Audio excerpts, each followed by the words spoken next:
A partir de agora, então, nossa aula está sendo gravada. E aí, boa tarde, Luiz, Suzana. Então, boa tarde, Luiz. Então, assim, eu queria, assim, eu sempre, eu tento me redimir um pouco das cagadas que eu faço na aula anterior, sim, porque às vezes fica tudo meio embolado. Então, eu vou recomeçar com aquela demonstração que é como usa o método da exaustão para provar certos teoremas. Na verdade, vocês vão usar isto no decorrer principalmente das apresentações do Arquimedes. Certamente, grande parte do que o Arquimedes fez vai envolver, em um certo grau, boa tarde, Lívia, o método da exaustão. Ainda está entrando, Tiago. E aí, então, eu vou começar com isso. E aí, eu vou começar, então, mostrando um GeoGebra. Deixa eu ver se... Vamos direto para o GeoGebra. Eu fiz umas figurinhas. Então, deixa eu pegar aqui. Olha lá, polígono inscrito. Olha só. Então, aqui eu fiz um círculo. Espera aí, vocês já estão vendo? Então, espera aí, ainda tem gente entrando. Espera aí, quem tá? Matheus Spezia. Então, eu fiz esse círculo. Eu fiz um polígono regular de 4 lados, de 8 e depois um de 16. Obviamente, eu estou aproveitando os vértices do polígono anterior para fazer o do posterior. Então, vocês veem que rapidamente a diferença entre a área do círculo e do polígono, elas diminuem drasticamente. E eu vou fazer aqui, vou usar esta mesma figura para mostrar aquela figura que eu tinha feito no desenho e ficou meio rebocada. Então, eu vou pegar esse pedacinho aqui e vou mostrar para vocês que eu estava vamos supor que eu estou com esse polígono aqui, que era polígono de 8, então eu vou dobrar para um polígono 16. Eu quero mostrar que o que eu estou fazendo, então tinha a área, que é a diferença entre a área do polígono, então tem esses gominhos aqui, esses segmentos circulares. Por exemplo, o FLB é um segmento, é um segmento circular.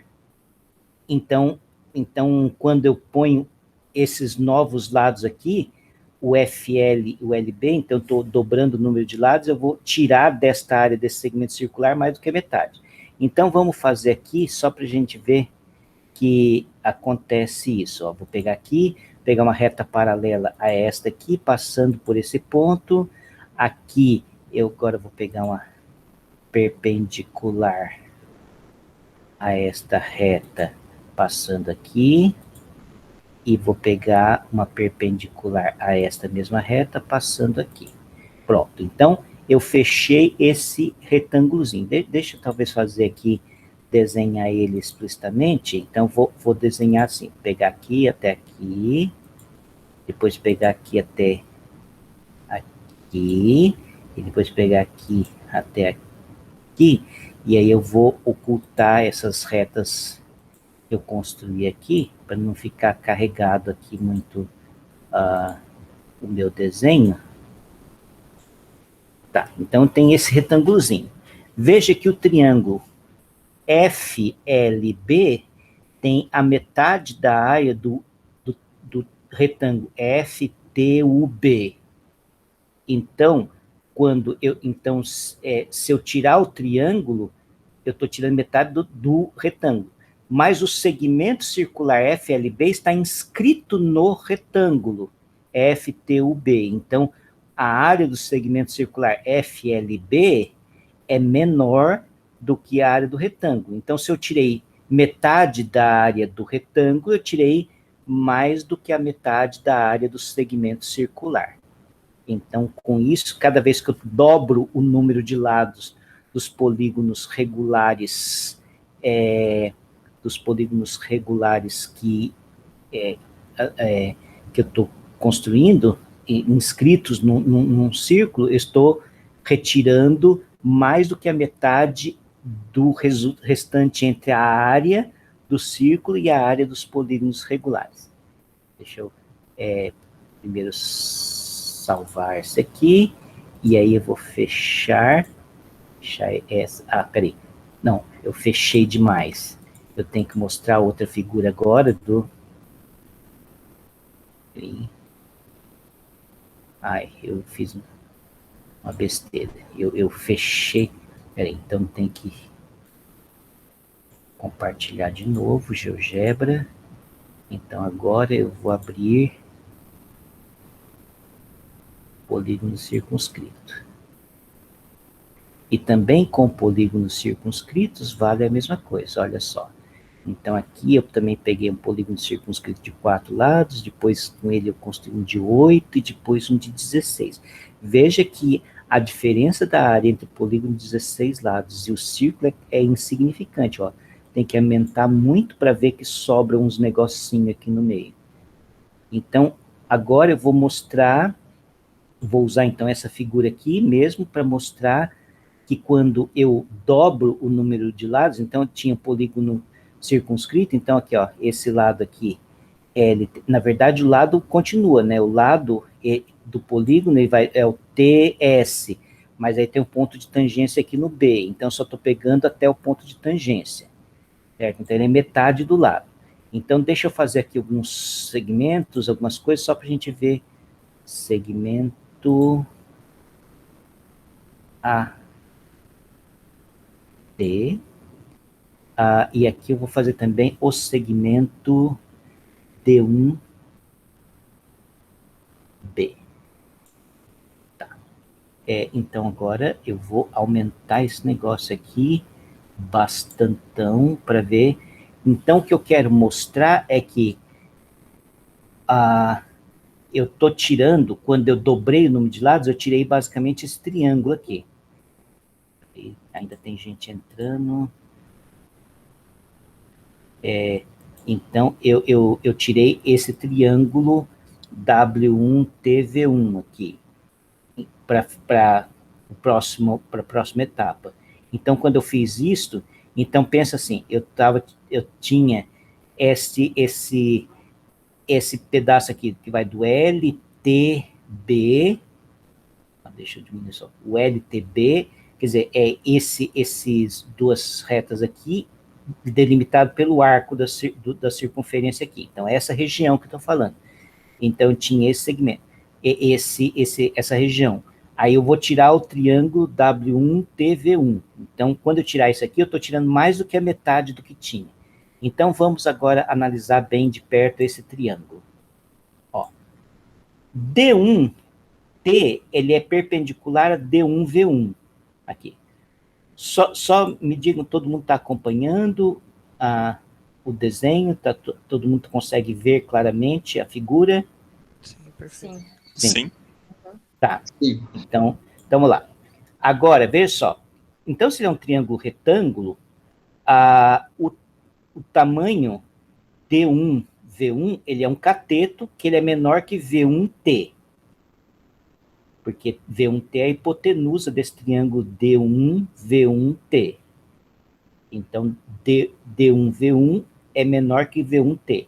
Mas D1V1 é igual a V1B, porque eles são pontos de tangência, são dois segmentos que, aqui D1 é um ponto de tangência, B é um ponto de tangência, eles se cruzam aqui em V1. Então, D1V1 é igual a B1V1. Então, veja só que B1V1 fica menor que V1T. Então, pega os dois triângulos agora, compare os dois triângulos, V1, D1T e BD1T.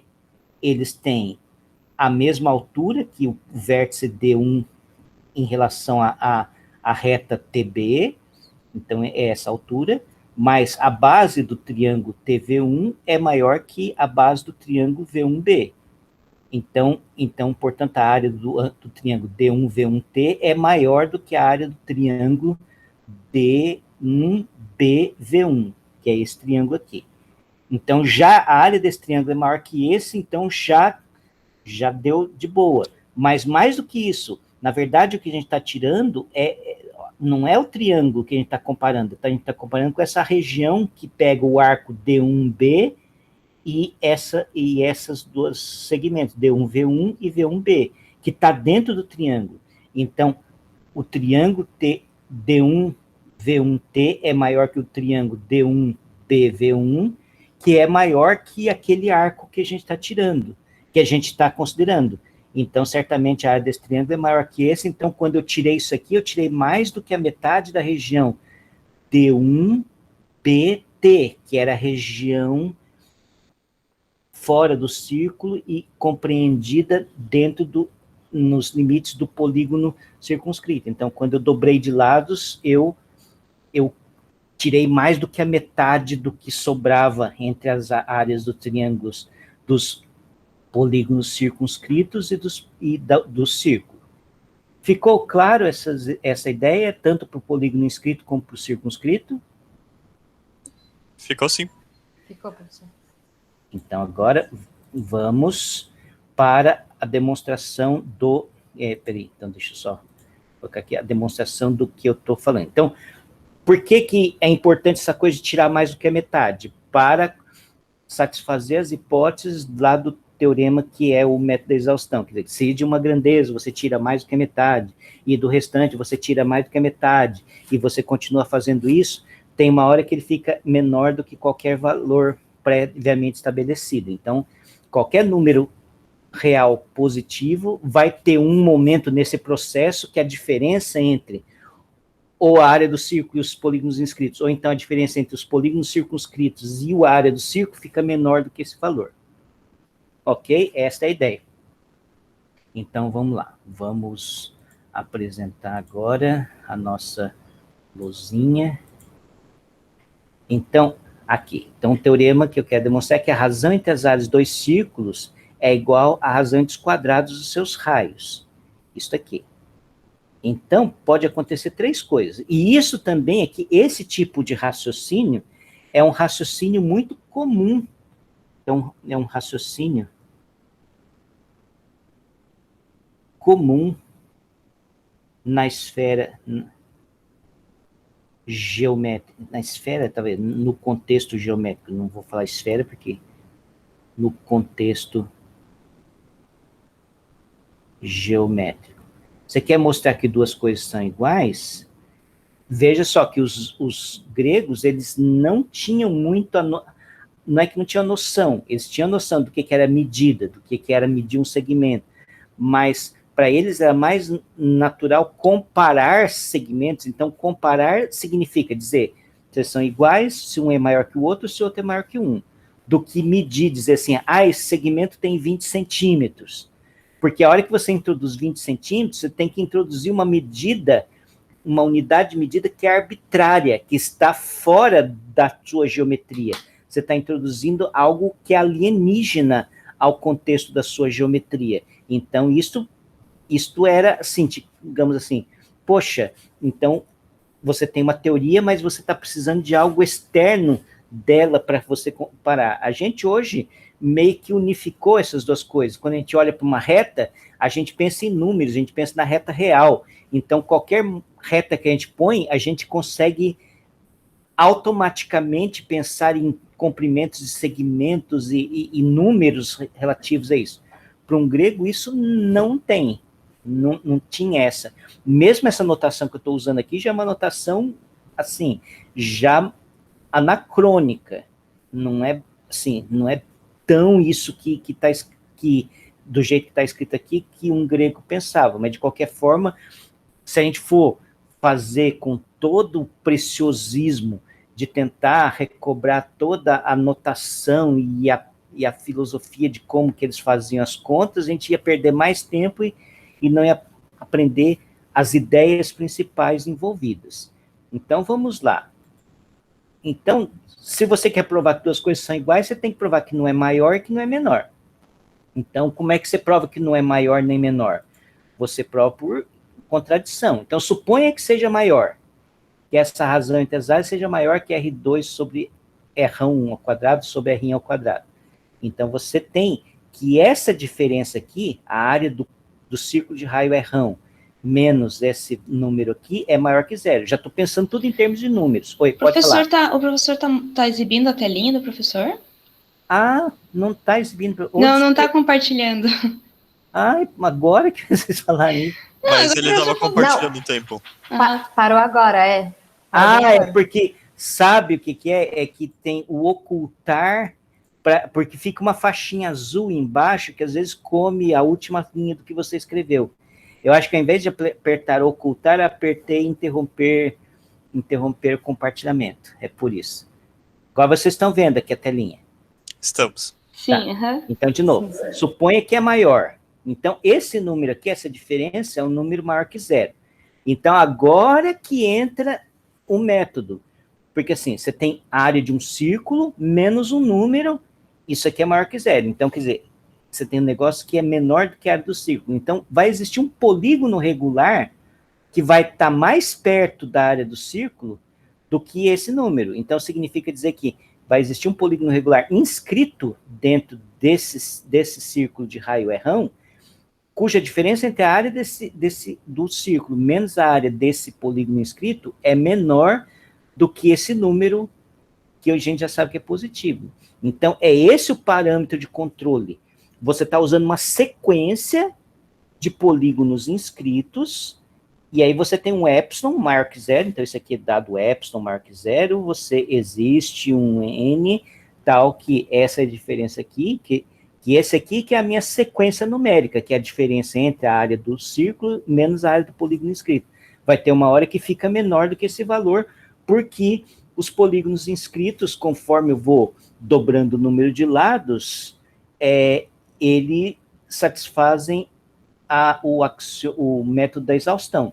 Então, na verdade, eu posso começar com um triângulo e dobrar, posso até pensar uma sequência não de polígonos para todo n, mas para 3 vezes 2 elevado a n. Quer dizer, começa com um triângulo, vai para o hexágono, vai para o dodecágono, vai para o 24ágono e assim por diante. Ou então, começa com um quadrado, vai para o octógono, vai para o 16ágono e assim sucessivamente. Então, é disso que estamos falando. Então, em algum momento, essa diferença fica menor do que aquele valor. Bom, então, se aqui cancelou o A de R, você chega à conclusão que a área desse polígono inscrito é maior do que esse valor. Agora vem o outro ponto, que eu já tinha discutido na aula anterior, que dois polígonos regulares de mesmo número de lados, eles são semelhantes. Então talvez vamos pegar aqui. Então, vamos pensar que você tem um polígono regular. Não está regular aqui. Você tem outro polígono regular do mesmo número de lados. Então, eles são semelhantes. Como todo polígono regular é inscritível e circunscritível, você consegue ver que a razão de semelhança entre eles é a razão entre os raios da circunferência circunscrita. Quer dizer, a razão de semelhança é a razão entre os raios da circunferência ou inscrita ou circunscrita. Então, portanto, a razão entre as áreas é o quadrado, porque para coisas retinhas dá certo, porque você pode dividir tudo em triângulo, e com triângulo você sabe que dois triângulos são semelhantes, a relação entre as áreas é o quadrado. E daí você consegue verificar facilmente que a razão entre as áreas, dois polígonos regulares que são semelhantes, então a razão de semelhança é exatamente a razão dos raios, por exemplo, dos raios do círculo que está onde ele está inscrito, onde os dois estão inscritos. Então, esta é a razão de semelhança. Então, a área do polígono PN grandão é igual à área do polígono PN pequenininho vezes R ao quadrado sobre R ao quadrado, que é maior que a área do polígono do círculo R vezes o mesmo número. E aqui você chega à conclusão, então, que a área do polígono PNzinho é maior que a área do círculo. Só que aqui, de novo, o PNzinho está inscrito dentro do círculo de raio R. Então, se ele está inscrito, ele está dentro. Se ele está dentro, a área dele tem que ser menor. E aqui eu cheguei à conclusão que a área é maior, por causa desse raciocínio. Então, você tem uma contradição, pois um polígono inscrito sempre tem que ter a área menor do que o círculo onde ele se inscreve. Então, onde que começou a cagada? Aqui, ó, eu supus que era assim. Então, se eu cheguei a uma contradição, significa que aquilo não é verdade. Tá, se não é maior, então pode ser menor. Então, novamente, você faz essa continha aqui, você tem um número maior que zero, só que agora é o número, esse número aqui, menos a área de um círculo.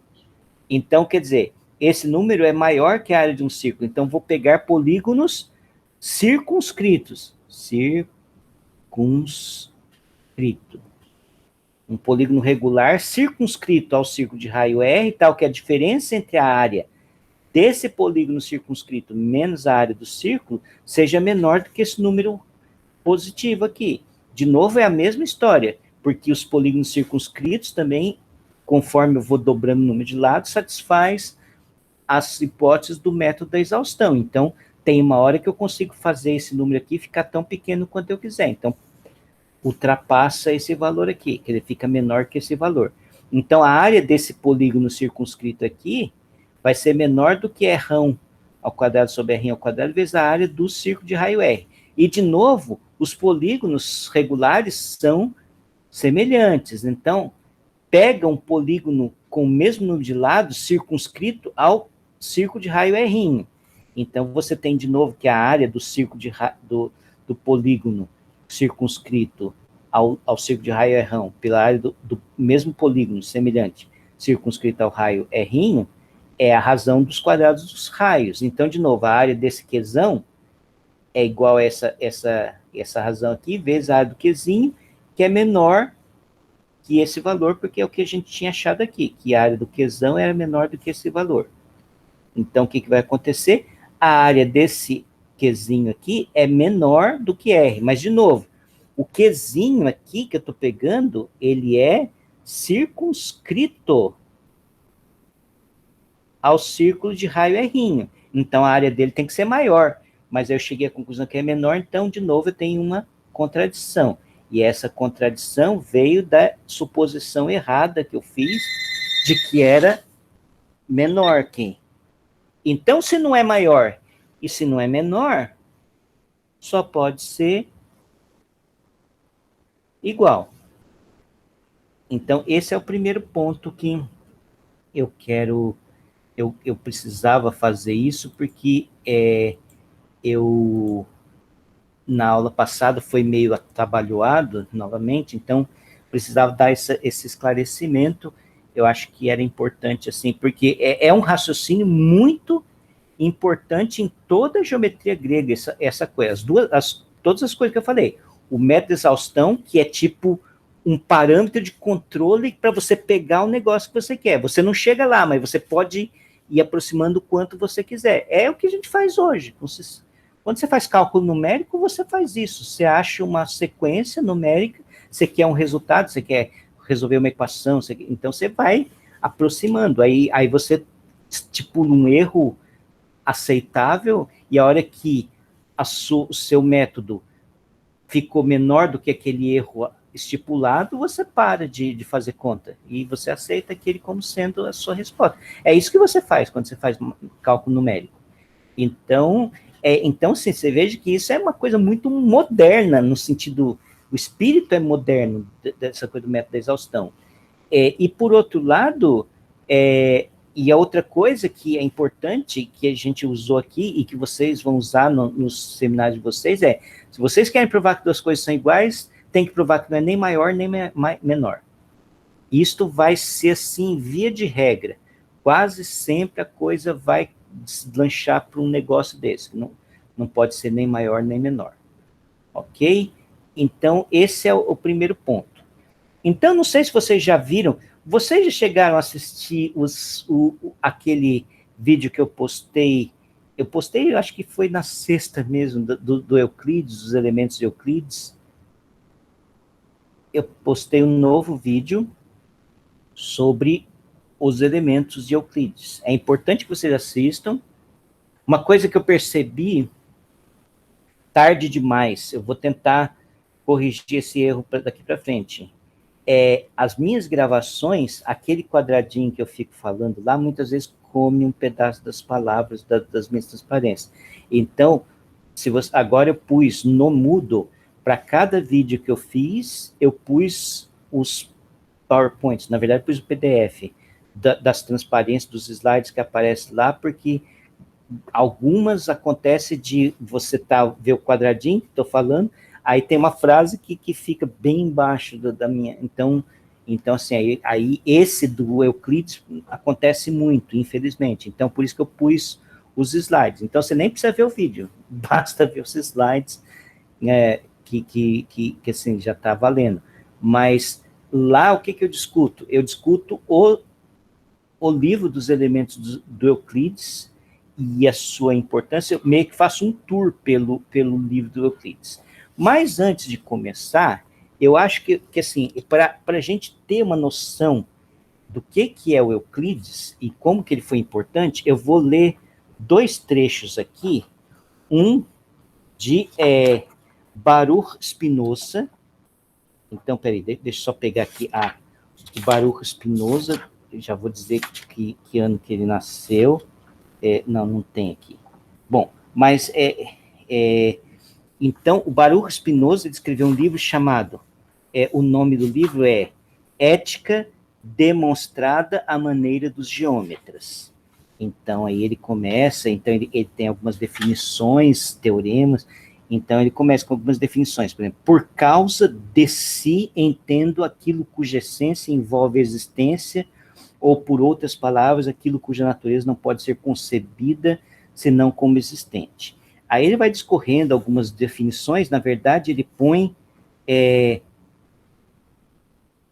põe quantas? Ele põe 8 definições.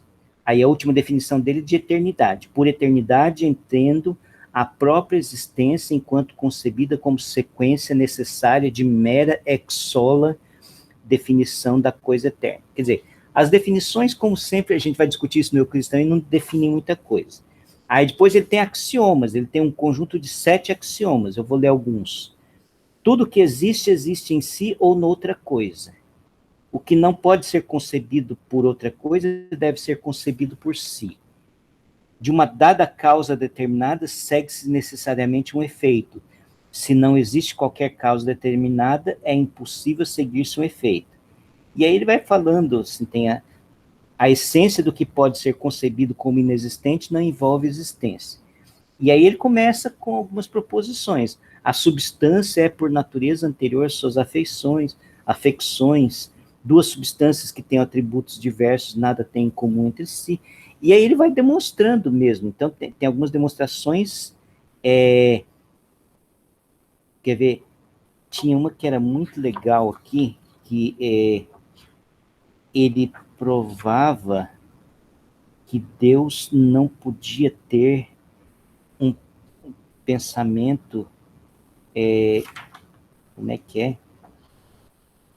Agora não vou conseguir.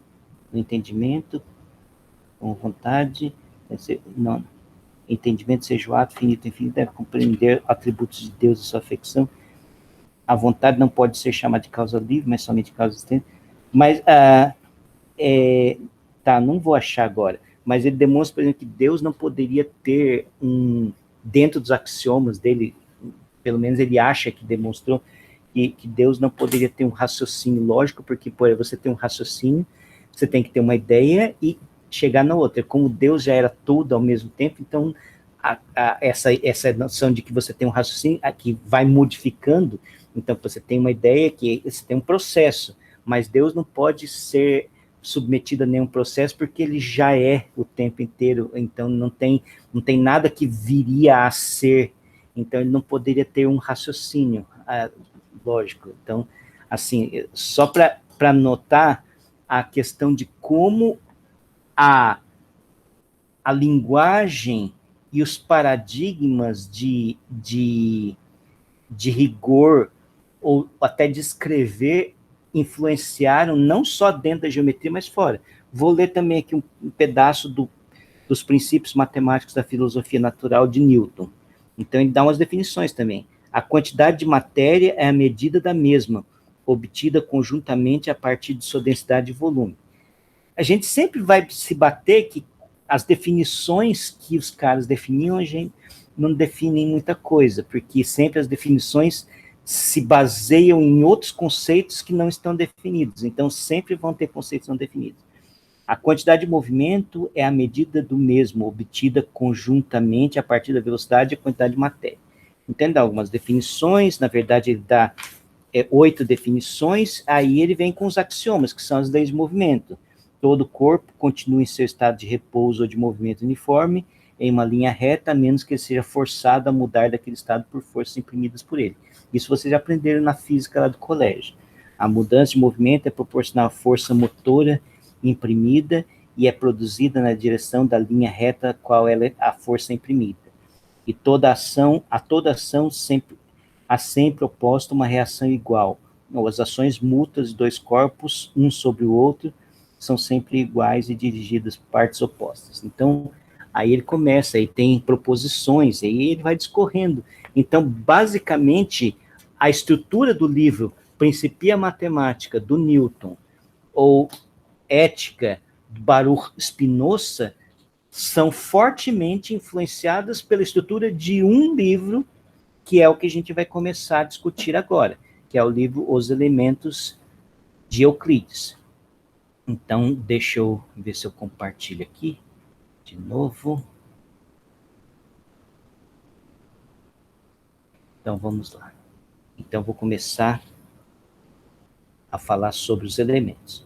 Então, já que vocês não viram ainda o vídeo, então eu vou dizer o que tem. São 13 livros, então a divisão desses livros, isso também no vídeo do professor João Bosco, ele fala sobre isso. Então, o primeiro livro é de geometria plana, então aqui onde tem as definições, os postulados, e aí tem, por exemplo, uma das coisas que tem aqui é o Teorema de Pitágoras, termina com o Teorema de Pitágoras.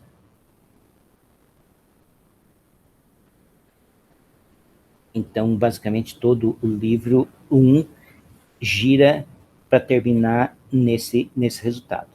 O livro 2 tem a ver com álgebra geométrica, basicamente é aquela ideia de como aquela coisa de resolver equação de segundo grau completando quadrados. Então, tem muito dessas figurinhas aqui que quem já assistiu também a aula do professor João Bosco sabe do que eu estou falando. Então, tem esses tipos de figurinhas aqui que são os gnomons, e aí, na verdade, o que você faz é completar quadrados, e isso, na verdade, não só que a Tatiana já tinha falado isso, e os babilônios já sabiam fazer esse tipo de coisa aqui, bem antes dos gregos. Então, na verdade, não é um negócio novo, uma novidade.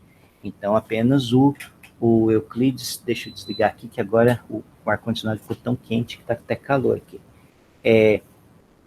Então, isso aqui não é uma coisa nova, mas, num certo sentido, no livro 2 são explicadas várias técnicas desse sentido. O livro 3 tem a ver com geometria do círculo, então vai ter, por exemplo, aquela coisa lá da potência de ponto, que, dado um ponto aqui, duas secantes, como é que funciona a regra de dado ponto à circunferência, do ponto à circunferência, que tem a de potência de ponto. Então, coisas desse tipo é o que vão aparecer no livro 3. O livro 4 tem a ver com polígonos regulares, tal. Então, ele gasta um certo tempo explicando a noção de polígonos inscritos, polígonos circunscritos. E o livro 5, ele já traz uma noção diferente, que é aquela da teoria das proporções, que eu tinha falado para vocês. Eu cheguei a falar da teoria das proporções, só deixa eu ver. Eu falei quando A está para B, assim como C está para D, então você pegava dois números inteiros, se MA era maior que NB, então MC... Falou. Ah, tá. Então, Falou sim. Nossa, sim. Sim, então é isso que trata. Então, é a teoria das proporções de acordo com o eudoxo. Então, aqui, na verdade, ele é grandemente devedor do eudoxo. Na verdade, assim, você podia perguntar, o Euclides, ele era só um compilador de resultados? Certamente não. Mas é muito difícil dizer no livro Os Elementos de Euclides o que é Euclides e o que é tradição dentro da geometria que ele está simplesmente colocando. Assim, em termos de resultados, assim, esse é um teorema do Euclides. O Euclides demonstrou esse teorema e ninguém antes dele tinha demonstrado. É muito difícil saber o que é do Euclides e o que não é. A novidade do Euclides tem a ver mais com a sua estruturação, e a gente vai discutir mais sobre isso. Mas, de qualquer forma, você percebe que muito do que está nos livros do Euclides já era sabido por outras pessoas. Então, o Euclides tem realmente um trabalho didático ou de enciclopedista, assim, é quase que uma enciclopédia da geometria, a obra Os Elementos de Euclides. Aí, depois, no livro 6, ele usa a teoria de proporções para questão de semelhança e áreas. Inclusive, por exemplo, tem um teorema que, assim, qualquer coisa que você colocar, vamos supor que você tem aqui um triângulo retângulo. Então, você já sabe o teorema de Pitágoras. Mas vamos supor que você pega aqui e faz essa figura, aí você tem que fazer figuras semelhantes aqui, e a figura semelhante, não está semelhante aqui, mas você faz de conta que são semelhantes. Então, se elas forem semelhantes, com a razão de semelhança dada pelos lados, então a área dessa figura aqui que está sobre a hipotenusa tem que ser igual à soma das áreas das figuras que estão sobre os catetos. Qualquer que seja uma figura, tem que acontecer isso. É claro que, por exemplo, assim, coisas curvilíneas, ele não tratou porque, na verdade, isto, para chegar a áreas curvilíneas, tem que aproximar por áreas poligonais, mas qualquer polígono que você colocar aqui, então se você pega aqui, e você coloca um polígono assim, aqui você vai e aqui você vai esses aqui, esses dois aqui são, a soma deles dá o da diagonal, da hipotenusa. Então, isso é verdade sempre, por causa de resultado de semelhança. Os próximos 3 livros já mudam um pouco de tom. Então, até o livro 6 vai na base da geometria. Então, é geometria, claro que tem essa teoria de proporções, assim, mas ainda é uma teoria de proporções destinada a estudar relações e proporções entre grandezas geométricas, relações entre comprimentos ou relações entre áreas. Lembra que eu falei que tinha que ser homogêneo? Eles só comparavam coisas que eram da mesma natureza. Então, assim, isso é o que está no livro 5. Mas aqui ele começa a falar de números. Então, é claro que número para ele, é assim, ele dava o que seria unidade, então ele poderia discutir números a partir, mas se você olha lá, o que tem é segmentos, só que segmentos que cabem quantidades inteiras de vezes dentro do outro. Então toda a teoria, não é que eles não soubessem escrever números. Obviamente, na hora que eles fossem comprar peixe no mercado, o peixeiro ia falar um número que era a quantidade de dinheiro que ele tinha que dar, a quantidade de moedas que ele tinha que dar para pegar o peixe, e esse número era claro na cabeça deles. E certamente eles deviam saber fazer conta, pelo menos, assim, talvez o que faltasse, eu não sei, porque não tem registro disso, faltassem talvez algoritmos numéricos para mexer com a representação. Eles sabiam representar os números, eles sabiam representar. Talvez a Lívia que vai falar sobre Sandry Connor, o contador de areias, é a Lívia, né? Sou eu, professor. Então, talvez lá a gente possa, talvez uma pergunta que eu vou fazer para você naquele dia. Eles sabiam fazer conta, como era o processo de fazer conta com números, que é basicamente isso que vai estar lá. Número mesmo, de fato. E como é que talvez se tinha algoritmos, por exemplo, para fazer multiplicação, isso é uma coisa que é interessante saber. Eu dei uma olhada já, né? Daí eu vi já sobre eles usarem um 10 à oitava, assim, e eu vi também sobre que nesse do contador saía o que a gente usa até hoje, que é a multiplicação de duas potências de mesma base e a gente poder somar os expoentes, pelo que eu vi, né? Mas eu vi bem brevemente ainda, assim. E fala sobre contar os grãos, né? Então, é muito louco, assim, o pensamento que ele teve sobre os grãos de areia e tal. Então, mas eu acho que o importante é essa coisa porque, de novo, hoje, quando a gente pensa em aritmética, a gente pensa em números na representação numérica. Então, quando a gente escreve o número usando os algarismos, e a gente sabe fazer uma conta com aqueles números. E isso é um negócio não trivial, porque, por exemplo, você pega o algarismo romano.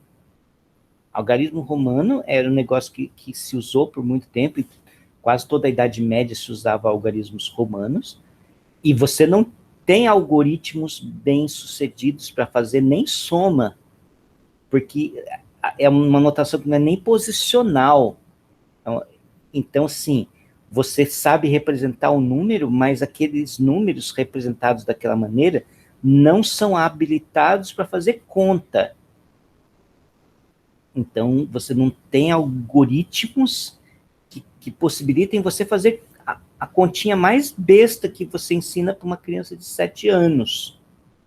Com aqueles números. Então, eu não sei se no caso grego eles tinham esse tipo de algoritmo ou não, mas eles sabiam fazer aritmética.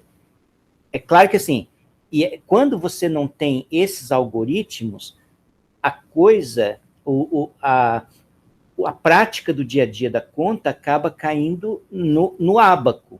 Você tem que ter pedrinhas, e você faz conta com pedrinha, com conchinha, com sei lá o quê, mas acaba caindo num aparelho, assim, físico, que você faz conta com aquilo, e aí você reproduz o resultado. E, por exemplo, em toda a Idade Média, o que acontece é isso. Então, quer dizer, você fazia conta com ábaco, e aí tinha profissionais disso, assim, que eram rápidos, eficientes nessa contabilidade, e escreviam o resultado em algarismo romano. Então, é assim que funcionava. Então, mas eu não sei como é que funcionava no grego, também não fui muito atrás, assim. No livro do Boyer, ele fala um pouco sobre a numeração jônia. Ele tinha 2 tipos de numeração, parece que uma era mais apropriada para fazer conta e outra não. Então, dá uma olhada no capítulo, peraí, deixa eu só pegar aqui.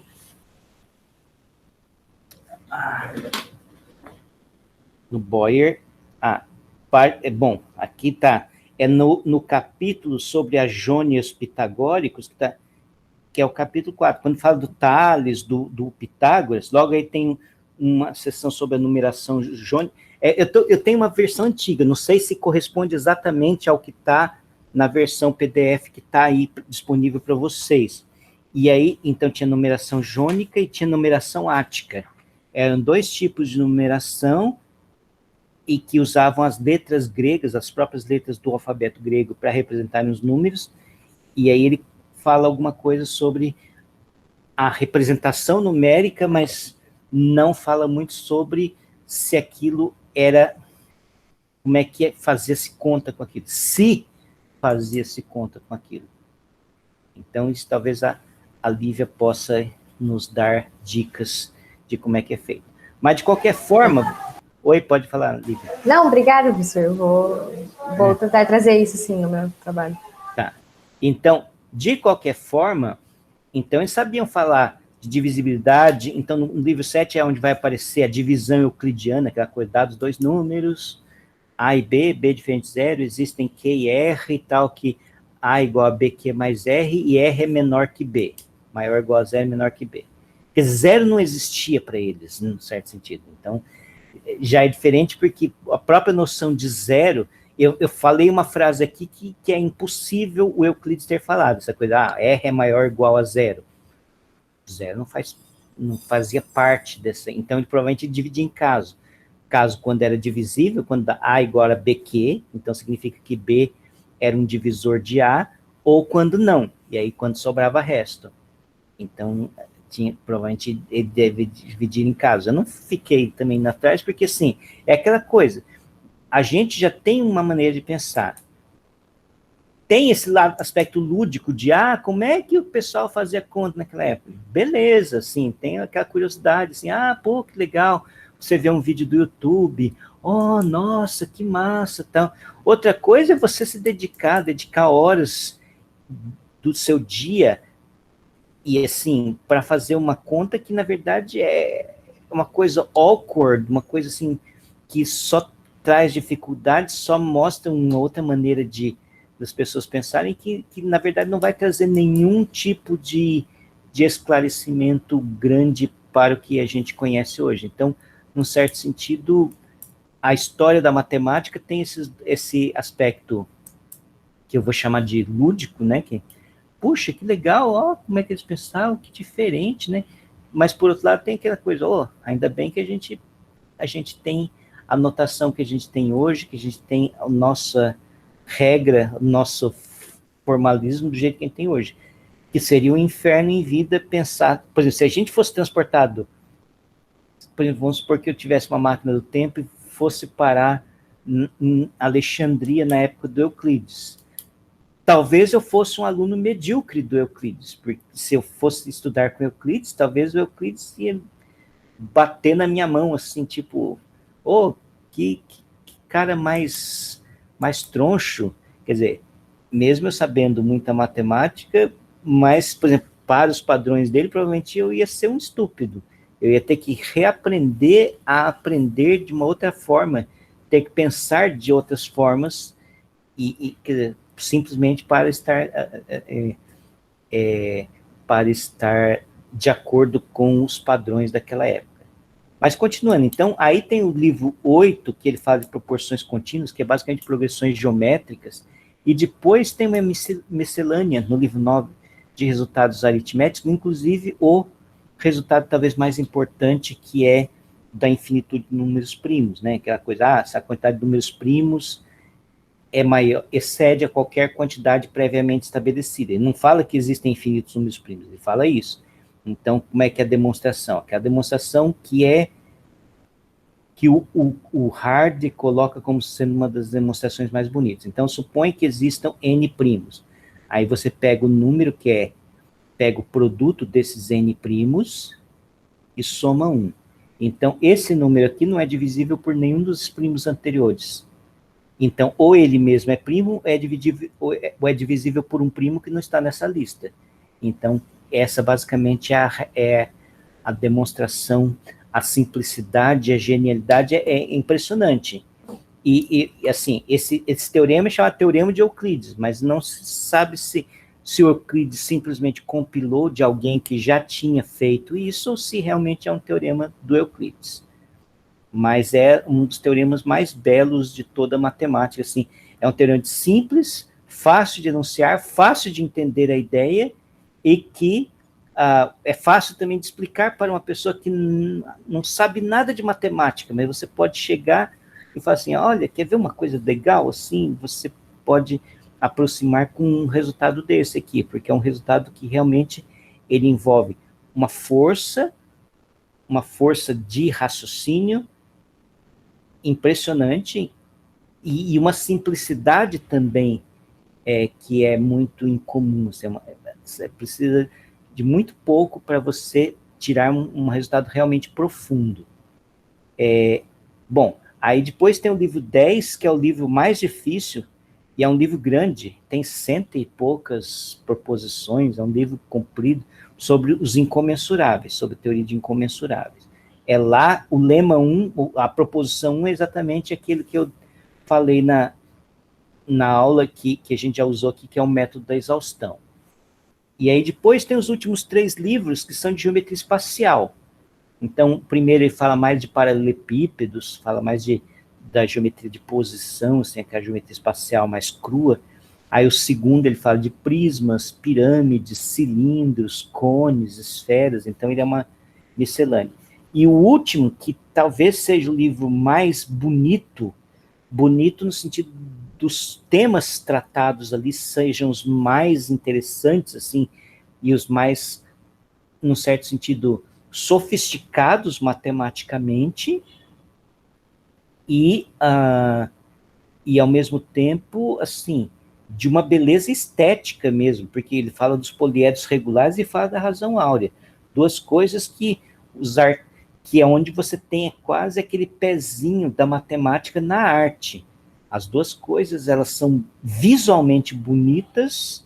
Por exemplo, você pegar a razão áurea, você pegar o pentágono regular, e aí você constrói o pentagrama, né, que são as diagonais. Aí você tem um outro pentágono regular, que você constrói de novo as diagonais. Peraí, esse aqui tá faltando. Peraí, esse aqui e esse aqui. E esse aqui. Aí você vai ter um outro pentágono regular. Todos eles semelhantes, e você pode ir até o infinito fazendo essas estrelinhas aqui. Então, são coisas lindas mesmo, assim. E aqui os poliedros regulares, por exemplo, o dodecaedro. Porque, assim, é fácil você conseguir imaginar, por exemplo, eu estava pensando assim, poliedros regulares.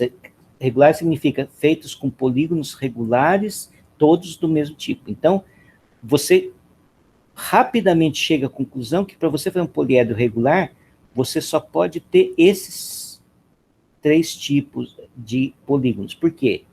Por causa da soma dos ângulos. Porque se você põe num vértice, você pode pôr 3 triângulos, por exemplo, 3 triângulos equiláteros, 4, 5. Você não pode pôr 6, porque se você puser 6 triângulos equiláteros, o que você vai ter, na verdade, é um hexágono, que é uma figura plana. Então, quer dizer, para você ter espacialidade, você pode pôr ou 3, ou 4, ou 5 triângulos em cada vértice.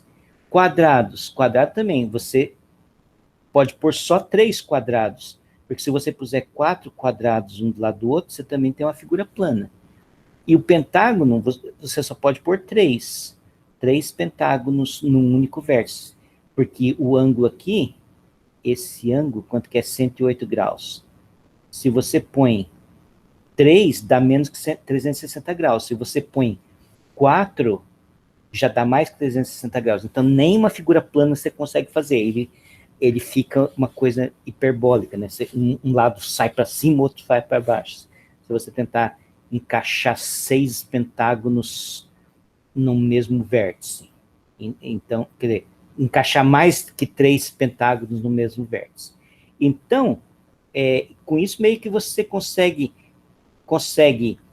com os triângulos, você consegue ver que com 3, se você põe 3 triângulos equiláteros assim, vê que você só sobe uma tampa, que você põe um outro triângulo equilátero, fechou, dá o tetraedro.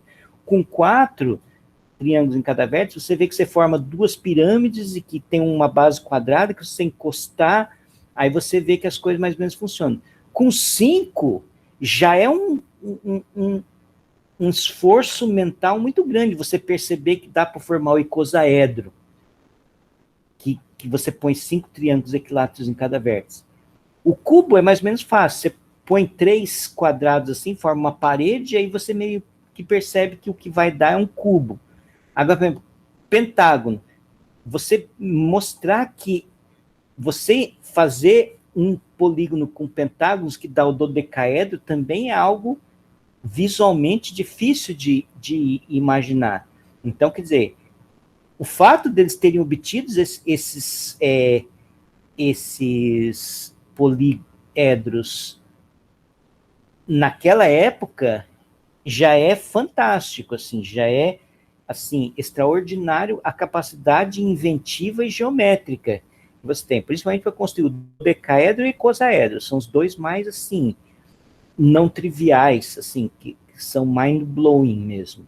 Tetraedro, octaedro e o cubo, mais ou menos você meio que intui, você consegue ver, mas, por exemplo, o icosaedro e o dodecaedro, você não consegue, assim, fechar o olho e imaginar como é que vai se encaixar, assim, você tem que ver ele para mais ou menos você se convencer de que ele é daquele jeito. É engraçado isso, né, professor? Oi, pode falar. Como, assim, para algumas coisas parece que eles tinham um nível de abstração muito bom, assim, que eles conseguiam enxergar além, né, do que eles poderiam efetivamente ver, e para outras coisas, para eles parecia um absurdo, assim, você pensar meio que abstrato, de uma maneira abstrata, assim. Legal como que na geometria, assim, nessa questão eles conseguiram enxergar para além e parece que, de alguma outra forma, quando se fala do infinito e tal, eles nem sempre tinham esse nível de abstração. Mas mesmo no infinito eles eram mais espertos, assim, muito espertos. É como essa coisa de, existem infinitos números primos. E o enunciado de Euclides, a quantidade de números primos sempre excede a qualquer quantidade pré-estabelecida de números primos.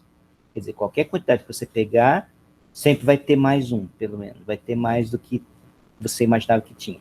Isto é ser infinito, num certo sentido.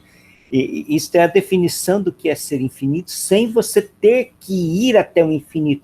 E, na verdade, a gente não pode ir até o infinito. Quando a gente fala de infinito, a gente está fazendo uma negação do que é ser finito. Quando você fala que alguma coisa é infinita, você, em geral, está dizendo, essa coisa não é finita. Porque o que é finito, você tem um controle. Você sabe que ele começa aqui, termina aqui, você tem um jeito de contar, você tem um jeito de manipular ele combinatoriamente ou algebricamente. Quando a coisa é infinita, a única forma é você mostrar as coisas meio que por contradição. Quer dizer, a coisa que você imagina que você tem um controle, não tem. Vai escapar pelo vão dos dedos das tuas mãos. Você pensou que pegou tudo, fugiu aqui. Então, sempre o infinito, ele traz mais a noção daquilo que você não pode, e toda vez que você tenta, você acaba incorrendo em alguma contradição. Toda vez que você tenta abarcar, você acaba incorrendo em alguma contradição, do que propriamente em você conceituar o infinito de uma forma precisa. É claro que assim, tem toda a teoria lá dos cardinais transfinitos, dos ordinais transfinitos, coisas do Cantor e tal, mas mesmo assim são noções que envolvem, em um certo sentido, uma negação. É claro que você consegue construir muita coisa positiva, no sentido assim, a teoria do Cantor, dos ordinais transfinitos, o ômega, aí você começa, ômega mais 1, ômega mais 2, ômega é quando você conta 1, 2, 3, 4, 5, 6, 7, 8, 9, quando você chegou lá no final dos números naturais, aí você põe um ômega, assim, você contou infinito. É o Chuck Norris, né, que contou até infinito 2 vezes e uma de trás para frente, então o Chuck Norris chegou até o ômega. Então, mas aí você continua, se você chegou no ômega, você sabe dizer o que é ômega mais 1, ômega mais 2, você não consegue ir do 1, 2, 3, você nunca consegue chegar lá no ômega, mas uma vez você chegou no ômega, você consegue ir para frente, aí você consegue chegar no 2 ômega, no 3 ômega, aí você consegue chegar no ômega vezes ômega, ômega ao quadrado, ômega elevado a ômega, e você consegue fazer coisas assim, você pode ir pondo sua mente para funcionar assim, números cada vez mais infinitos, até um jeito que tem uma hora que você esgota a sua possibilidade de como representar os números, assim. Quer dizer, mas que continua tendo, mas você não sabe nem mais como escrevê-los. Então, isto acontece também. Então, são coisas que estão presentes. Mas, de qualquer forma, o infinito, quando a gente trata, por exemplo, quando a gente fala de limite, o que você está falando é que quando você chega perto, acontecem algumas coisas, mas você não põe o dedo lá. Né? Ou então, mesmo assim, uma coisa bem simples. Quanto vale raiz quadrada de 2? Vale raiz quadrada de 2. Qualquer tentativa diferente de falar que raiz quadrada de 2 é igual a raiz quadrada de 2, você vai cair num problema de que você não vai falar desse número de fato.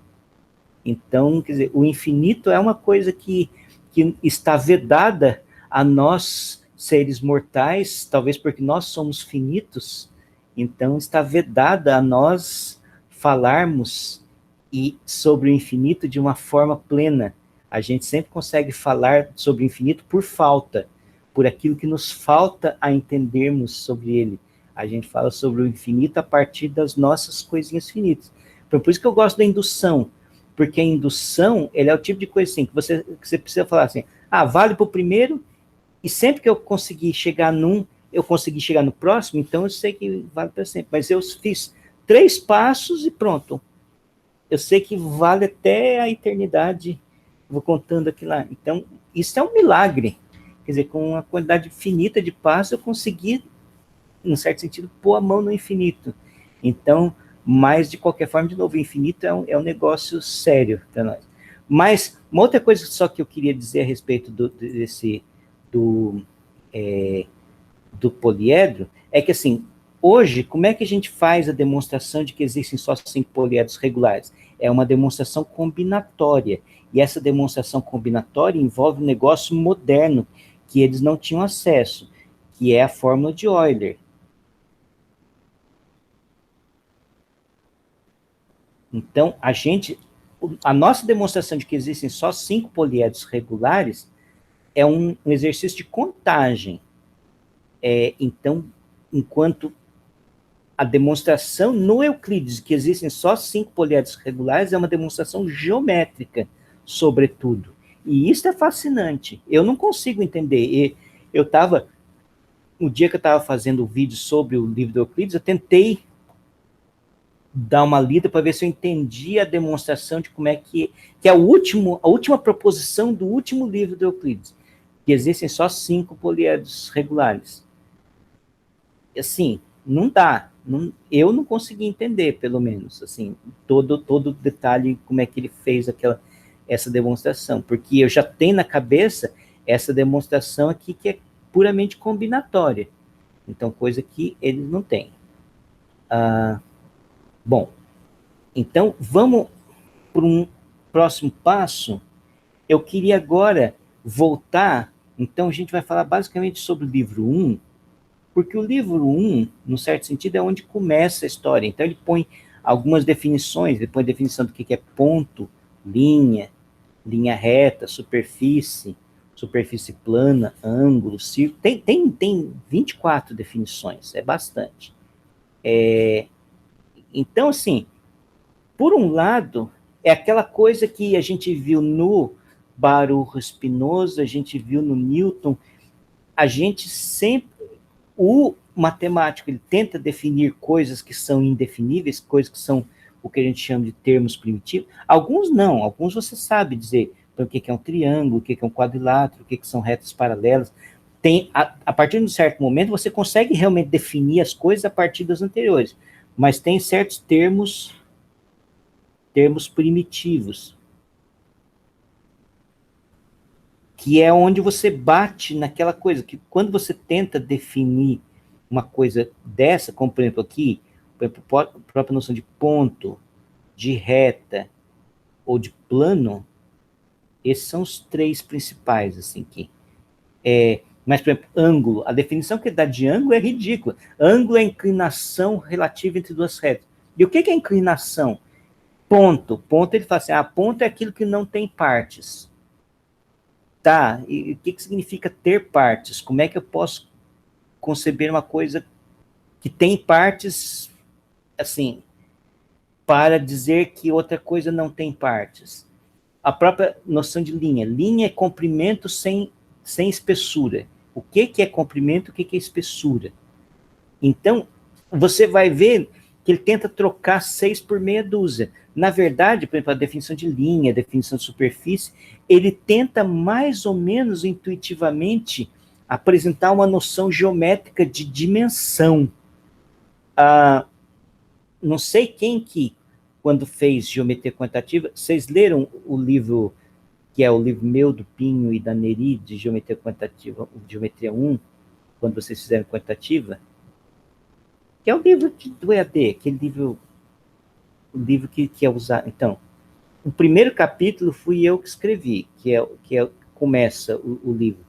E eu tento mais ou menos ir na onda do Euclides, eu discuto mais ou menos o Euclides lá, e na onda dele para discutir o que é dimensão.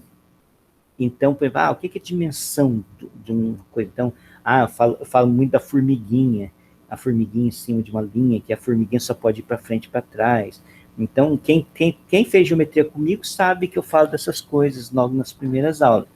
Mas num certo sentido, você, de novo, está trocando 6 por meia dúzia, porque você está colocando como algo inferior, como algo mais elementar, alguma coisa que também não está definida. Então, você não tem como você ir definindo ad infinitum.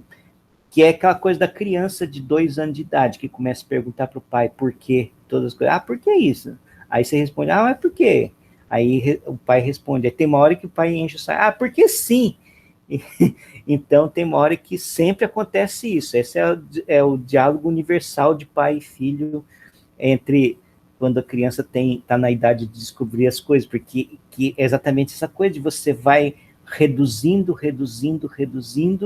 mas tem uma hora que você não consegue reduzir. Então tem alguns termos que são que não se você trocar por outros, quer dizer, se você tentar defini-los, você simplesmente está trocando o que é elementar por outra coisa que é mais elementar, mas fica um jogo meio que circular.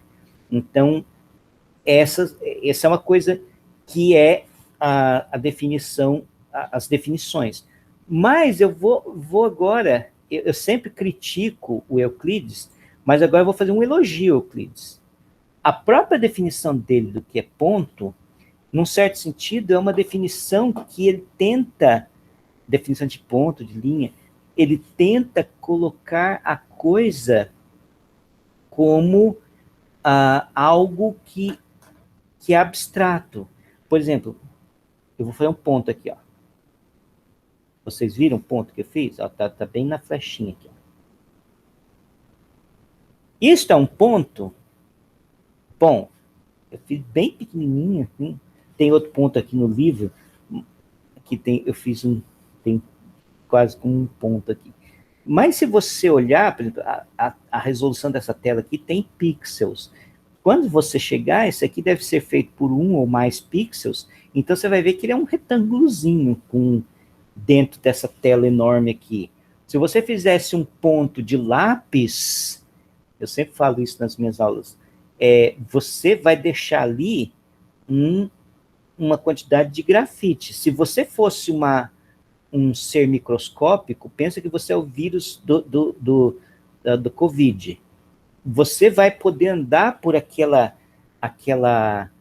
ponto feito de lápis, o vírus da Covid, ele vai ver assim, montanhas de grafite, talvez cavernas de grafite, então uma coisa enorme, tridimensional, que ele vai poder subir, vai se divertir pra caramba. O vírus da Covid, ele é pequenininho, então o ponto que você fez de lápis vai ser diversão pura para ele, assim, que tem bastante coisa para ele andar, se divertir. Se fosse de caneta é a mesma coisa, só que aí seria um mar de tinta, né? Seria aquela coisa meio assim, meio líquida, meio gelatinosa, mas assim, imagina uma grande gota assim, daquela tinta que é meio gelatinosa e você, do tamanho do vírus da Covid, andando por aquilo lá. Então, aquilo não é um ponto. Então, quando o Euclides coloca ponto é aquilo que não tem parte, ele basicamente está dizendo, tudo aquilo que você desenhar no seu papel, aquilo não é um ponto. E ponto final. Então, reta, tudo aquilo que você desenhar com lápis, por mais fininha que seja a ponta do seu lápis, não é reta. Então, quer dizer, essa noção, essa tentativa de liberar os objetos das suas representações concretas e mecânicas é um ponto de abstração a mais. Porque eu lembro que eu falei que os matemáticos gregos, até o Euclides, assim, não é que eles não eram rigorosos, mas certamente eles tinham mais a noção de resolvedores de problema, então tinha um problema, vamos calcular a bissetriz desse aqui, vamos calcular uma reta que passa por aqui, que faz isso, então eles sabiam, pegavam o compasso e a régua, ia construindo e faziam, achei a solução para o problema, que você me deu, tá aqui. Mas, então, cada construção que eles faziam, de pegar a régua, de pegar o compasso e ver os pontinhos que saíam, eles estavam dependendo daquele... Então, eles tinham um pedaço de papiro ou de pele de animal, eles tinham uma régua de madeira que, mesmo que o marceneiro tivesse lixado bem, ela é rugosa. Se você olhar no microscópio, qualquer madeira assim, ela vai ser, assim, não tem nada lisinho na natureza, por mais, assim, se você entrar no nível subatômico, então, as coisas ficam vibrando, porque, na verdade, a mecânica quântica, pelo princípio da incerteza, se você tenta fixar a posição, as coisas você não sabe onde que estão, porque você não pode ter a noção exata da posição e da velocidade dos objetos, das partículas. Então, quer dizer, no nível subatômico, então, você vê aquelas coisas como se fosse um grande mar, as coisas se movimentando. Então, nem estáticas as coisas são, se você olhar precisamente. E mais do que isso, então, quer dizer, a própria noção de continuidade, você ter uma coisa que é contínua, não existe na natureza de forma alguma, porque a gente é formado de átomos, então a gente tem mais espaço vazio, a gente tem mais nada do que alguma coisa.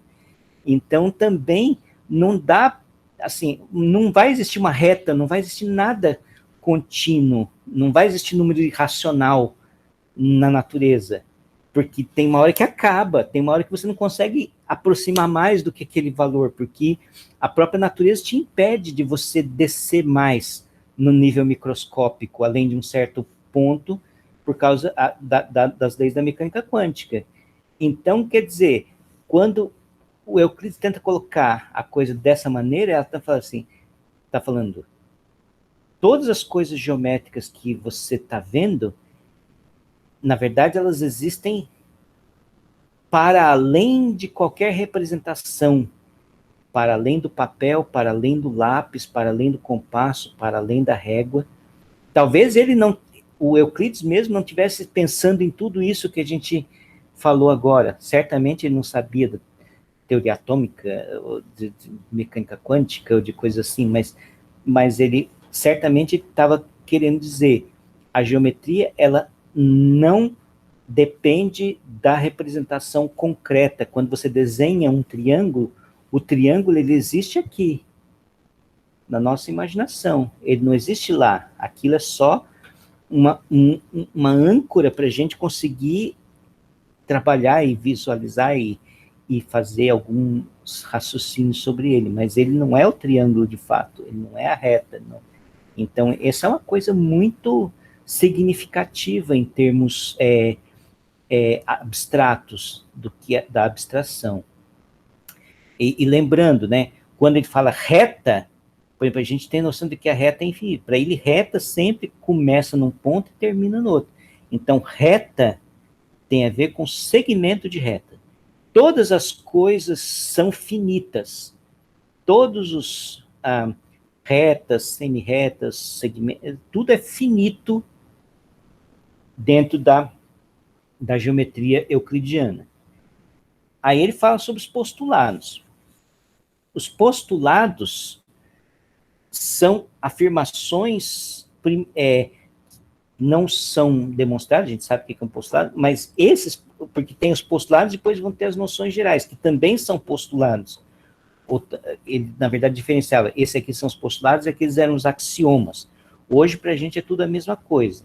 Mas, no fato, as noções gerais, os axiomas dele, são axiomas que valem para outras coisas para além da geometria, enquanto os postulados têm uma noção geométrica. Então, quais são os postulados? Então, vamos pensar os três primeiros. Pessoal, é sempre possível traçar uma reta entre dois pontos. Então, traçar uma reta entre dois pontos, quer dizer, você tem um ponto, você tem outro, então você consegue ver que tem uma reta aqui. É sempre possível prolongar uma reta, quer dizer, se você tem uma reta aqui, você consegue prolongar tanto para cá, quanto para cá, o quanto você quiser, mas uma hora você tem que parar. Quer dizer, você pode parar tão longe quanto você quiser. E é sempre possível descrever um círculo com qualquer centro e qualquer raio. Essas três coisas parecem tão elementares, mas, na verdade, aqui, de novo, é o mesmo salto de abstração. Porque a gente está falando, assim, talvez grande parte desse começo da geometria euclidiana, do livro de Euclides, é para justificar, para formalizar as construções com régua e compasso. Então, a construção com régua e compasso, ela tem que ser feita sem papel, sem régua e sem compasso. A construção com régua e compasso, tanto o papel, quanto a régua, quanto o compasso, tem que ser tão abstratos quanto a própria coisa que você está construindo.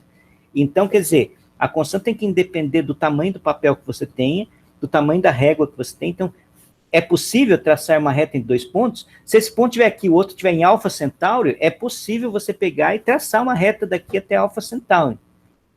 Então, é disso que estamos falando. É possível você prolongar uma reta? Ah, você tem essa reta aqui, se eu quiser prolongar aqui até o fim do sistema solar, consigo.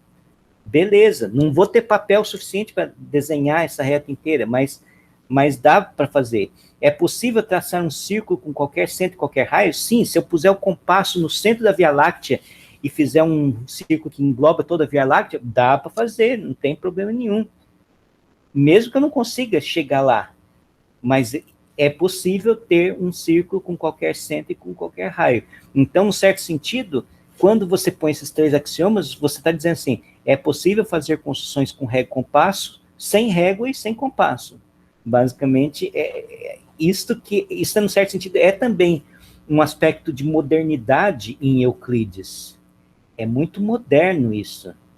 É abstrato. Depois a gente vai ver as limitações do pensamento de Euclides. Talvez vai ficar para a próxima aula, que já estamos quase chegando no final da nossa aula. O próximo é o único axioma, o axioma 4, que está aqui, ele fala assim, todos os ângulos retos são iguais. Por que esse axioma é importante? Ó, você vê que em nenhum momento o Euclides ou os geômetras, eles se preocupam com uma unidade natural de medida de comprimento, e não existe mesmo. Então, a unidade de medida de comprimento é a unidade que você coloca no papel. Você está dizendo, isso aqui vale 1 unidade. Então, a partir de agora, na brincadeira, isso aqui vale 1, e todas as outras coisas vão ser comparáveis em relação a essa. Agora, unidade de ângulo, existe uma unidade natural de medida, que é o ângulo reto. Então, eu estou dizendo assim, que qualquer ângulo reto que eu desenhar em qualquer parte do universo, ele vai ser um ângulo que tem as mesmas propriedades de qualquer outro ângulo reto. Então, ele vai ser, no certo sentido, meu esquadro. Eu posso chegar e medir e comparar qualquer ângulo com relação ao ângulo reto. Então, o ângulo reto é uma unidade natural de medida de ângulo, coisa que não existe para a unidade natural de medida de comprimento ou de área, de qualquer coisa que seja. Então, quer dizer, veja só também essa coisa, não existe medida de comprimento, mas medida de ângulo existe. Então, esse axioma também tem uma certa profundidade a respeito da importância dele, assim. É o único momento que a geometria, ela é métrica. Ela é métrica mais por causa dos ângulos do que por causa dos comprimentos. Ângulos, você tem um certo controle mais assim, universal do que pode acontecer com ângulos, em termos de medir ângulos. E agora, o último axioma, que é o que todos conhecem, o axioma das paralelas, que tem essa formulação complicada, e simplesmente está dizendo isso aqui, que se você pega uma reta, cruza outras duas, se esses 2 ângulos aqui dá menos que 180 graus, que é menor que 2 ângulos retos, né? Então, aqui, ó, já estou usando aqui a medida de ângulo reto como sendo uma medida natural. Então, essas retas aqui desse lado, se você prolongar, elas vão se encontrar. Então, elas não vão ser paralelas.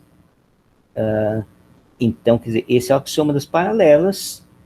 Esse é um axioma, você vê que, ó, todos os outros axiomas eu escrevi basicamente em uma linha. Não sei se aqui, porque minha letra é grande, mas na verdade é possível pensar que esses 4 primeiros axiomas você pode escrever quase que uma linha. Esse aqui é um texto. Ele já é mais complicado de você entender, de você enunciar.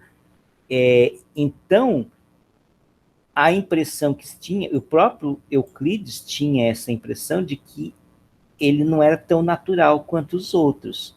Entanto que ele evitou, acho que até a proposição 27 do livro 1, ele não usou. E isso é uma coisa que eu faço. Quando eu dou geometria quantitativa, eu faço igual lá os Guardiões da Galáxia, quando o Guaxinim fala pro Groot, não aperta esse botão. I am Groot, aí não aperta esse botão, I am Groot, aí vai lá o... Então, quer dizer, e qual que é o botão que não é para apertar? O axioma das paralelas. Enquanto você puder segurar, fazer as coisas sem precisar usar ele, vamos tentando, levando. Porque aí você consegue ver mesmo a natureza nua e crua da geometria. Se você já coloca os paralelos logo de cara, você meio que trivializa um monte de coisa. Quer ver uma coisa que trivializa? O Lalau, o axioma de lado, ângulo, ângulo oposto. Se você tem o axioma das paralelas, você tem que a soma dos ângulos internos é 180 graus, então, quer dizer, o lado ângulo oposto é o mesmo que o ângulo lado ângulo. Porque aí se você tem um ângulo oposto, você sabe esse ângulo, você sabe o outro, então acaba virando o caso Alá, o ângulo lado ângulo. Outra coisa que não dá certo, por exemplo, teorema do ângulo externo. Teorema do ângulo externo, você pega assim, pega um triângulo, pega o ângulo externo a um dos lados. Então, o que você sabe, sem o axioma dos paralelos, é que ele é maior do que qualquer um dos outros dois, que não lhe são adjacentes. Se você põe o axioma das paralelas, você já sabe que ele é a soma, e aí se ele é a soma, ele é maior. Então, meio que você já perde. Assim, claro que assim, se você quer fazer exercícios difíceis, aqueles exercícios porreta que cai no ITA, no vestibular do ITA, ou que cai na Olimpíada de Matemática, você já tem que pôr a axioma dos paralelos logo de cara e já começar a usar tudo que está à sua disposição para fazer. Então, então não tem muita churumela. Mas se você quer realmente entender a estrutura lógica do negócio, você tem que evitar, e o Euclides, ele percebeu isso, ele fez isso, esticou a corda até onde deu, para ver o que você conseguia tirar sem o axioma dos paralelos. Ok? Então, isso é uma coisa interessante no Euclides também. E é bem interessante. Oi, pode falar. Eu fiz contigo, né, a quantitativa e deu para ver bem essa distinção de antes do axioma e depois do axioma, porque antes é todo muito trabalhado e as coisas demoram, tipo, tu entende realmente o raciocínio do que tá indo por trás da coisa, e assim que sai o axioma das paralelas, tudo deslancha, sabe? Vai rápido e só sai, e, enfim, é bem interessante essa diferença entre os dois. Aí você tem um mundo, né? Mas aí é o mundo euclidiano. E tanto que, assim, outra coisa que depois a gente tem que discutir, eu já vi que essa aula do Euclides já vai avançar para a próxima aula, né? É a questão da superação disso, né? Então, se esse axioma é importante, assim, se você troca a versão dele, o que você pode obter? Isso é uma coisa que é muito não trivial e que tanto que só no século XIX, basicamente, que foi feito esse grande passo lá do Janusz Bolyai, do Lobachevsky. Assim, o que acontece se você modifica esse axioma? Que tipo de resultados você obtém, né? O Gauss já sabia que podia fazer, só que o Gauss nunca tinha publicado, né? A história é a seguinte, que o Gauss foi colega de tempos de faculdade, tempo que ele estudante do Farkas Bolyai, que era o pai do Janusz Bolyai. E aí o Farkas Bolyai, aí quando eles já mais velhos, assim, ele falou, o meu filho escreveu esse texto, assim, você pode dar uma olhada, assim, para ver se está certo, assim, que é uma coisa muito, assim, exótica, né, que é assim, que ele meio que arrebentava com a axioma das paralelas. Aí o Gauss olhou e falou assim, não, tá certo, porque eu já tinha demonstrado isso há 20 anos atrás. Não, tá certo sim, quer dizer, eu também já tinha feito, só que ele nunca tinha publicado. Então, na verdade, a atribuição do primeira geometria não euclidiana é do Janusz Bolyai, né? Mas o Gauss já tinha feito.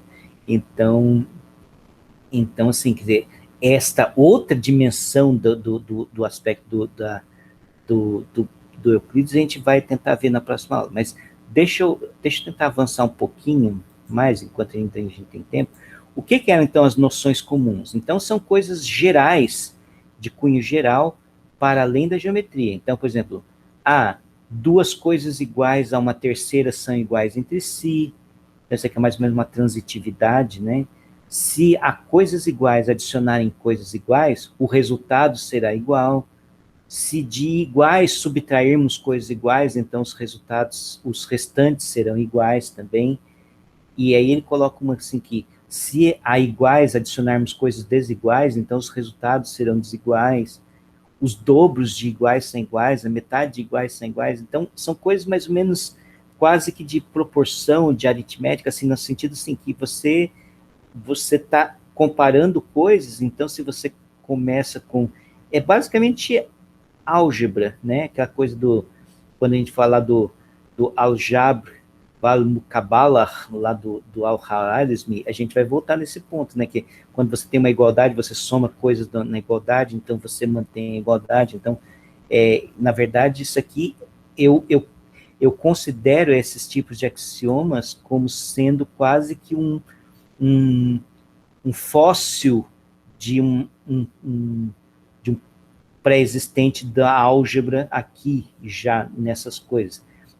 Agora, o sétimo tem uma característica um pouco mais geométrica. Coisas que se ajustam uma à outra são iguais entre si.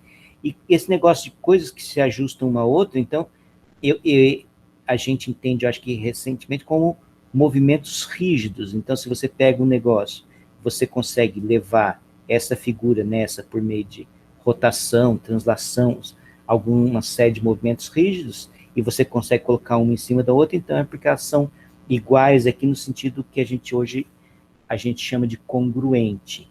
Então, tem aqui até uma noção de simetria de grupo, que também é uma coisa moderna, que quando a gente falar do Felix Klein, do programa de Erlangen, vai ficar claro que assim, a geometria vista como sendo o estudo daquelas coisas que são invariantes por um certo grupo de transformações. Então, quer dizer, o que são os objetos dignos de ser estudados na geometria? Você pega um grupo de transformações e vê quais são os objetos que se mantêm invariantes por aquele grupo de transformação. Então, a geometria euclidiana seria a geometria do grupo euclidiano, que são o grupo dos movimentos rígidos, que seriam rotações, translações e simetrias axiais. Basicamente, isso você pode entender a geometria euclidiana como sendo esta proposta. Assim. Então, isso é uma coisa também que a gente pode discutir ainda mais profundamente. Assim, tô já propondo algumas direções e eu estou propondo no sentido que vocês não venham de mãos vazias. Eu estou falando assim, a gente pode discutir essa coisa, várias coisas que eu falei que a gente pode discutir, mas não é para eu chegar aqui e continuar falando. Eu quero que vocês, então, leiam os textos que estão lá e assistam os vídeos. Assim, não sei se vocês têm assistido os vídeos do professor João Bosco e da como é que é o nome dela? A Tatiana? Tatiana Roque. A Tatiana Roque, ótimo. Então, assistam aqueles vídeos também. Eles fazem umas coisas, fazem com detalhes algumas coisas. Então, é importante, assim, pus lá, assim, tem muito material? Tem. Assim, você pode passar a semana inteira só assistindo o vídeo da disciplina? Pode, mas eu quis pôr coisas legais, que vocês se divertissem um pouco. E aquela coisa, tem vídeos lá de documentário da BBC, então tem coisas legais, assim, de ver, são vídeos bonitos e que assim, você vai ter um certo aspecto do conhecimento e de uma forma meio assim, que você pode estar sentado na sala, comendo uma pipoquinha, sei lá, no fim da tarde e assistindo um negócio desse. Então, outros duas noções comuns são o todo é maior que a parte, que também é um negócio complicado, assim, e, por exemplo, e aí que entra aquela parte, se quem entende o que é infinito, isso aqui, por exemplo, se você pensar assim, você consegue, porque o que significa ser maior? Em termos de medida ou em termos de bijeção? Se for em termos de bijeção, não dá, porque você pode fazer uma bijeção entre um intervalo aberto e a reta inteira. É uma coisa que é finita, quer dizer, finita no sentido de comprimento, uma coisa que é infinita, mas ambos são infinitos, assim. Ou então, todo é maior que a parte. Mas, por exemplo, se você pegar os números pares, eles estão em bijeção com os números naturais. Então, quem que é maior que quem? Tem mais números naturais ou tem mais números pares? É claro que tem mais números naturais, porque os números naturais são pares e ímpares, mas se você olhar bem, eles põem correspondência um a um com eles. Então, quer dizer, fica complicado, assim, de falar essa frase. E duas retas não contêm uma área, quer dizer, isso aqui é no sentido de que o ângulo ele não fecha, basicamente, ou se você está em retas paralelas, ou você tem ângulos, de qualquer forma não fecha uma região. Deixa eu continuar aqui. Então, talvez eu vou gastar esse tempo aqui, eu vou interromper aqui e vou fazer esta proposição, que é uma proposição, a proposição 3 do Euclides. Então, vamos voltar aqui e vamos fazer em tempo real. Então, vou pegar um novo.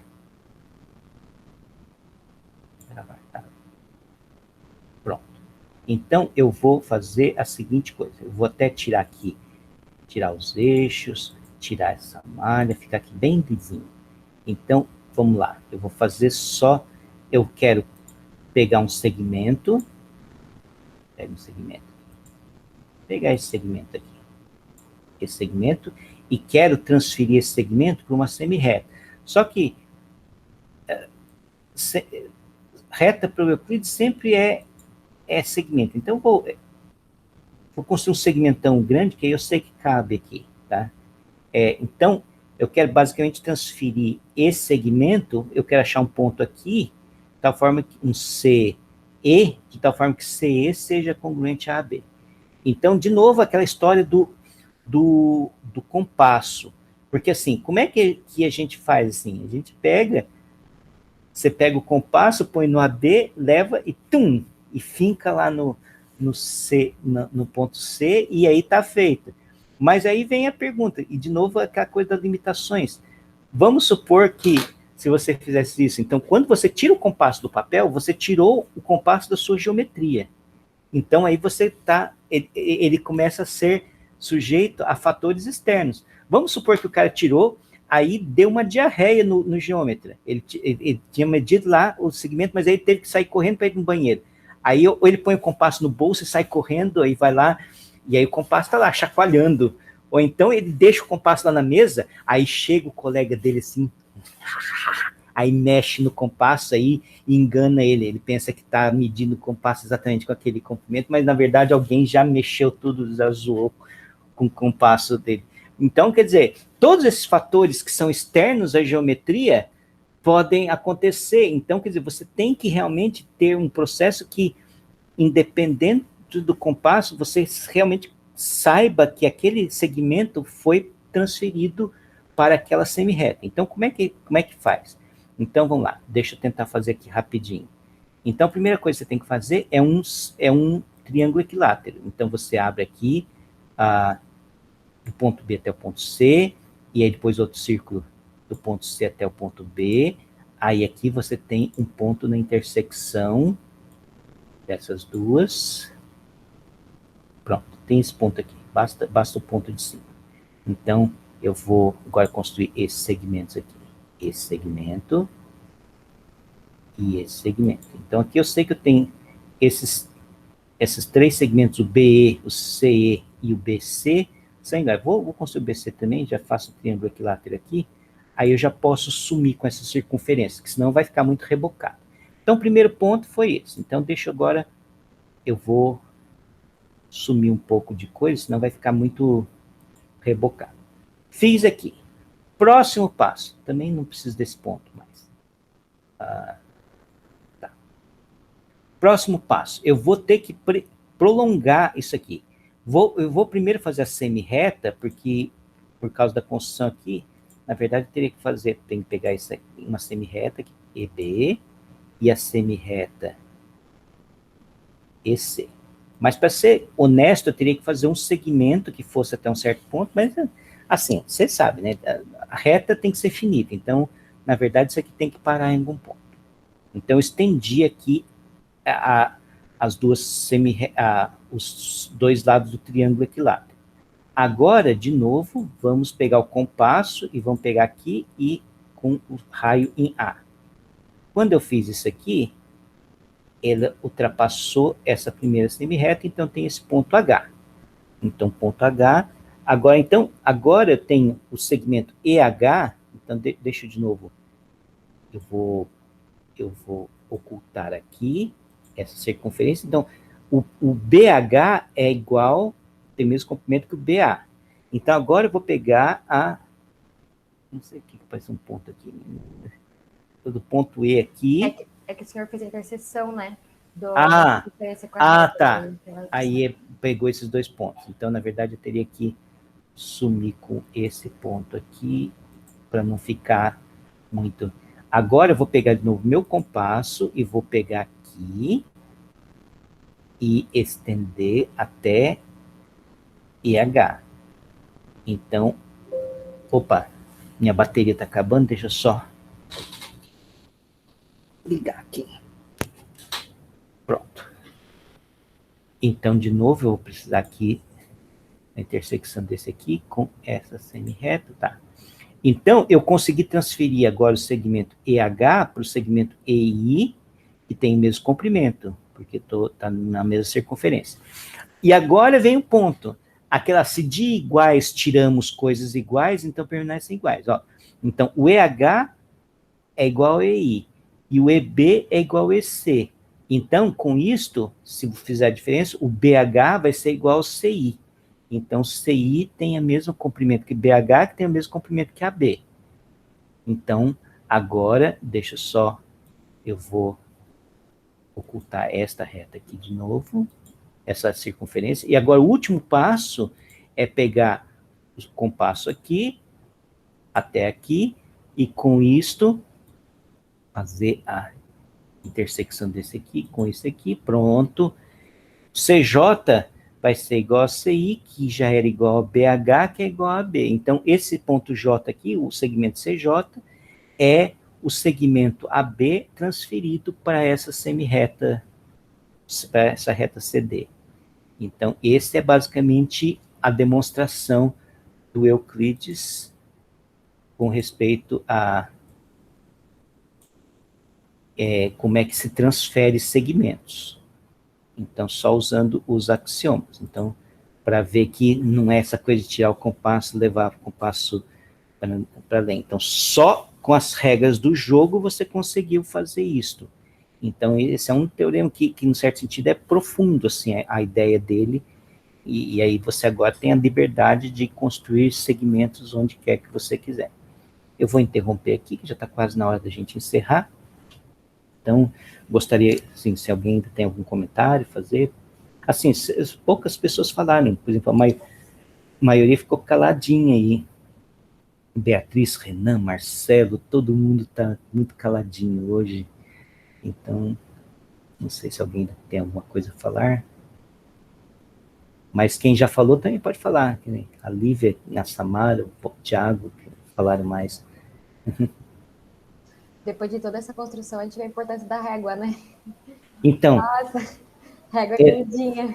Então, a régua, exatamente, você vê que a régua, a única coisa que serve ali é para você riscar, nunca para medir, que é essa coisa de que na geometria não existe uma unidade natural de medida, assim, quer dizer, você até pode estabelecer, a partir de agora, esse segmento que eu estou desenhando aqui vale 1, e daí você pode se relacionar sempre com ele, mas isso tem um pouco de aspecto meio que ideológico também, e isso é interessante, porque tinha as artes liberais, né, que eram as atividades intelectuais do homem livre, do homem que não é escravo, do homem que não tinha que pôr a mão na massa, do homem que não tinha que fazer trabalhos manuais. Então, as 7 artes liberais tinham, a gente vai falar mais sobre isso outra aula, o trivium e o quadrivium, né? Então, o trivium era gramática, retórica e dialética, e o quadrivium, que era aritmética, geometria, astronomia e música.